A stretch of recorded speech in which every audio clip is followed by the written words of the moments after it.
शेळी मेंढीच्या पिल्लाचे वजन बरं का केव्हापासून वाढते हेच लोकांना आणखीन माहीत नाही. त्याच्यामुळं मी व्हिडिओ टाकतोय त्याला उगत बावळटसारखे काहीतरी अर्धवटपणे कमेंट्स करून आमची पिल्लं 10 किलो होतात 12 किलो होतात आणि तुम्ही काहीतरी फेकाफेकी करताय. ही अर्धवट बुद्धीची जी लोक आहेत ती ध्यानात आलं का, ज्यांना प्रयोग काय असतो ना अनुभवाचे बोल काय असतात हे ज्यांना माहीत नाही त्यांनी माहीत करून घ्या. मी रागाला जात नाही कोणावरती, परंतु त्यांनी माहीत करून घ्या की पिल्लांचं बाबा वजन केव्हापासून वाढतं ते माहीत असणं आवश्यक आहे ना आपणाला. जर तुम्हाला माहीत नसेल तर तुम्ही शेळी पालन मेंढी पालन तुम्ही करू नका. माझं स्पष्ट सांगणं आहे, लक्षात ठेवा. तुम्हाला प्रत्येक खडा ना खडा गोष्ट यामधली कळणं आवश्यक आहे. शेळी किंवा मेंढी गाभण राहिल्यानंतर 2 महिने त्याला पूर्ण झाले की पिल्लाचं वजन वाढायला सुरुवात होते. 3रा महिना 4था महिना 5वा महिना या 3 महिन्यामध्ये वेळेच्या अगोदर 3 महिने आणि वेल्यानंतर 3 महिने हे मुख्य वजन वाढीचा काळ आहे. म्हणजे पिल्लू पोटात असताना त्या पिल्लाची वाढ होणं, बाळाची वाढ होणं. आपण गरोदर स्त्रीला सुद्धा ज्या वेळेला ती स्त्री गरोदर आहे त्या वेळेला शेवटच्या 4-5 महिन्यामध्ये फळे वगैरे खायला का देतो? कारण सदृढ बालक जन्माला यावं. मग तोच नियम इकडे आहे ना शेळी आणि मेंढी. तुम्ही काय करताय, शेळी वेल्यानंतर तुम्ही पिल्लाची वाढ होईल आणि इथनं पुढं पिल्लाची वाढ आपण करूया, तुमच्या बाप जन्मी होणार. ध्यानात आलं का? जरा कडक बोलतोय मी, नीट समजून घेत जावा कुठलंही शास्त्र. आणि शास्त्र समजून घेतल्याशिवाय कोणताही उद्योग करणं, मग तो शेळी पालन असेल, मेंढी पालन असेल किंवा म्हैस पालन असेल किंवा कुठलंही पालन असेल, त्याचं शास्त्र अगोदर समजून घेत जावा. एक पिल्लू जर जन्माला येत असेल, लक्षात ठेवा, मेंढीला शक्यतो एकच पिल्लू जन्माला येतं, पण 2 पिल्लं जर मेंढीला जन्माला आली तर प्रत्येक पिल्लाचं वजन कमीत कमी 6 किलो असतं. पण त्याला मेंढी सुद्धा तशाच पद्धतीची लागते, पोटेदार पोटा मोठा असलेली मेंढी लागते. ती माडग्याळच जात पाहिजे नाही. ध्यानात आलं का तुमच्या? देशीला सुद्धा होत नाही किंवा नारी सुवर्ण हीच जात पाहिजे.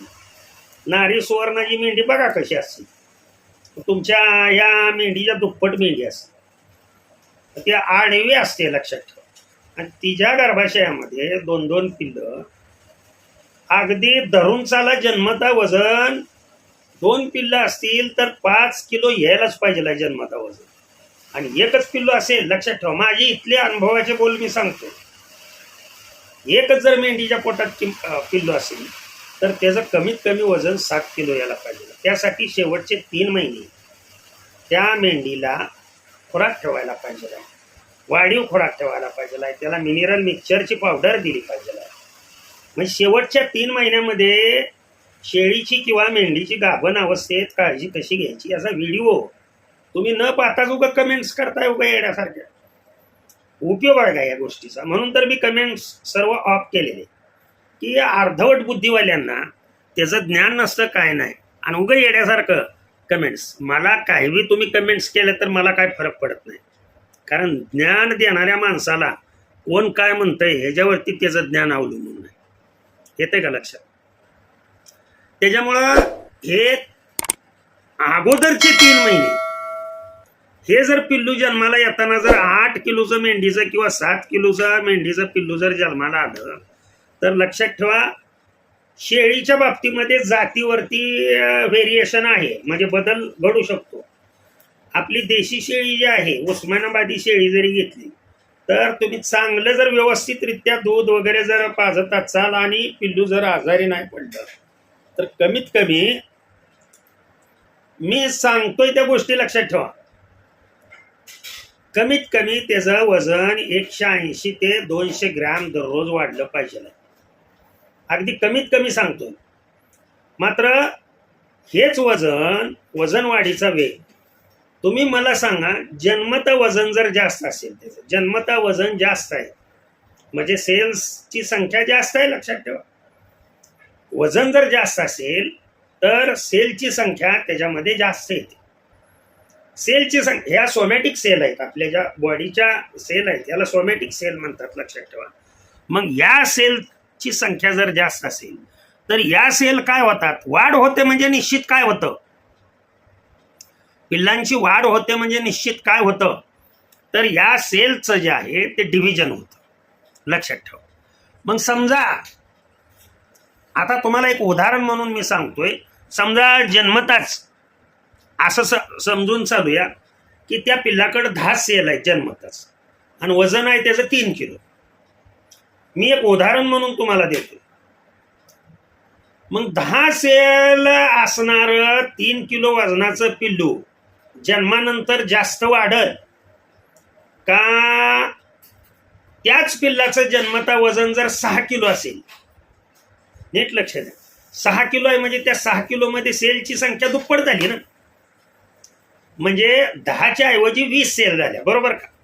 मग आता 20 सेलचं डिव्हिजन होणार आहे आणि पहिल्या याच्यामध्ये 10 सेलचं डिव्हिजन होणार आहे. मग 10 सेलचं जर डिव्हिजन झालं तर त्याच्यापासून 10 पासून पहिल्या टप्प्यामध्ये किती होतील सांगा बरोबर. हां, समजा दुप्पट जरी धरल्या तर 20 होणार आहे. पण हे ज्या 20 होणार आहेत पहिल्या टप्प्यामध्ये, पण त्याच्या मूळताच 20 असल्यामुळं त्याच्या 40 होणार आहेत ना. येतंय का लक्षात. तुमच्या आणि माझ्या शेळी पालनामध्ये, मेंढी पालनामध्ये फरक काय आहे. आम्ही काय करतो, गाभण अवस्थेमध्येच ते 3 महिने काळजी घेतो की जेणेकरून पिल्लू जन्मताच वजन त्याचं, 2 पिल्लं असतील तर 5 किलोच्या खाली वजन नाही गेलं पाहिजे, आणि एकच पिल्लू जर जन्माला आलं तर त्याचं वजन 7, 7.5, 8 किलो, अगदी 7.25 किलो पर्यंत वजनाची पिल्लं माझ्या इथं जन्माला आलेली. मात्र त्यासाठी ब्रीड बी तसंच होतं, लक्षात आलं का. आता माझ्याकडं बोरचा काळा बोकुड आहे, लक्षात ठेवा, बोरचा आहे. तो येऊन पहा, तुम्ही शेडवर येऊन पहा, उगा लांबून गप्पा मारू नका. ध्यानात आलं का तुमच्या. मी पत्ता बी सांगितलेला असतो, मुक्काम पोस्ट पिलीव, तालुका माळशिरस, जिल्हा सोलापूर. तुम्ही शेडला येऊन भेट द्या म्हणजे लक्षात येईल. आणि तुमच्यासारखं जर खायला माझ्या शेळ्यासनी मेंढ्यासनी जर असतं, ध्यानात आलं का तुमच्या, इथं आम्हाला 5 महिने पाणी नसतं, 5 महिने. त्याच्यामध्ये फक्त वाळ्या चाऱ्यावरती आणि ते बुरकुंड, कुठं गव्हाचं काड, ह्याच्यावरती आम्ही जगवतो जनावर. तुम्ही कसं आहे माहीत आहे का, हे तुम्ही त्या कॅनलच्या पट्ट्यामध्ये राहतात, त्यामुळं तुमची आता पिल्लं तुमची मोठी होत नाहीत, त्याला आम्ही काय करू शकतो, तुम्हाला त्याचं ज्ञान पाहिजे आहे ना की बाबा शेळीची काळजी कुठनं घेतली पाहिजे आहे, गाभण कालावधीमध्ये कशा पद्धतीनं काळजी घेतली पाहिजे, त्याची व्हिडिओ बघा तुम्ही. काय मी सर्व माहिती दिलेली असते, चॅनलवरती टाकलेली असते. उगा काहीतरी कमेंट्स येण्यासारखे करून मग प्रत्येक महिन्यात दररोज जर 200, कमीत कमी 200 ग्रॅम वाढतं आणि जास्तीत जास्त 250 ते 250 ग्रॅमपर्यंत वजन दररोज वाढतं, लक्षात ठेवा. मग 250 ग्रॅम जर तुम्ही वजन दररोज धरलं काय, तर एका महिन्यामध्ये 25 त्रिक 75 म्हणजे 7.5 ते 8 किलो वजन हे सहजासहजी होतं एका महिन्यामध्ये. तुम्ही 30 किलो होत कसं नाही म्हणताय. मग 8 किलो जर वजन महिन्याला त्याचं जर वाढत असेल तर 8 त्रिक 24, ते वजन वाढत 43%. पहिल्या 3 महिन्यामध्ये वजन वाढीचा वेग जास्त असतो, पहिल्या 3 महिन्यामध्ये. तुम्ही काय करताय, 3 महिन्यानंतर त्याला खादगी सुरू करता. तुम्ही कितीही कष्ट केलं तर वाढ होईल का. 3 महिन्यानंतर तुम्ही विचारताय सर 3 महिन्याच्या पुढं खुराक काय देऊ म्हणून. अरे 3 महिन्यात आम्ही पिल्लं विकतो, आणि तुम्ही 3 महिन्याच्या पुढं पिल्लांना खुराक काय देऊ म्हणून जर विचारत असाल तर अवघड गोष्ट आहे ना. त्यासाठी व्हिडिओ बघा सर्व. काय प्रत्येक महिन्याला लक्षात ठेवा, जर 8 किलो वजन वाढलं तर 8 त्रिक 24 आणि पहिले हे 6 किलो. कुणी सांगितलं तुम्हाला 30 किलोचं पिल्लू होत नाही म्हणून 3 महिन्यामध्ये. मी करून दाखवतो या शेडवरती. आत्ता पिल्लं माझ्याकडं 2 पिल्लं आहे ती, आणखीन माझ्या मते महिना सुद्धा झाला नसेल त्यांना. काय दोन्ही पिल्लाचं वजन करा तुम्ही, किती पिल्लं वजनाला येते तेवढी बघा. पहिला ऋषी आहे ते एकच पिल्लू झाले त्या. बघा तुम्ही, लक्षात येईल तुमच्या. म्हणजे आता त्यांची वजनं 15-16 किलो वजन आहेत. येऊन बघा तुम्ही, 14 किलोच्या खाली तर वजनच भरणार नाही. म्हणजे ही वस्तुस्थिती असताना तुम्ही व्हिडिओ बघा, पूर्ण चॅनलवरती तुम्ही व्हिडिओ शोधा आणि ते पाहत जावा. उगं काहीतरी येण्यासारखं मनाला आपल्या अर्धवट बुद्धी, आपल्याला काय ज्ञान नाही काय नाही, आणि उगं काहीतरी कमेंट्स करायची, हे म्हणजे योग्य नाही. तुम्ही सर आवर्जून कशा पद्धतीनं तुम्ही व्हिडिओ टाका त्याच्यावरती, तर कशा पद्धतीनं काय खुराक देऊ द्या, काय नाही. तुमची पिल्लं होतात, आमची पिल्लं होत नाही का? उगं फेकाफिकी करू नका. हा लगा माळकरी माणूस आहे मी, जरा अधिकार जाणून तर बोलत जावा ना. तुम्हाला लगा महिना आंघोळ करायची माहीत नाही. कमीत कमी समोरच्या कुठल्या व्यक्तीला आपण बोलतोय ह्याचं तर भान ठेवत जावा ना. आलं का लक्ष? ही काय माझा धंदा आहे होता, जे आहे ते ज्ञान फक्त तुमच्यापर्यंत देण्याचा मी प्रयत्न करतोय. ओके. रामकृष्ण हरी, विठ्ठल केशव.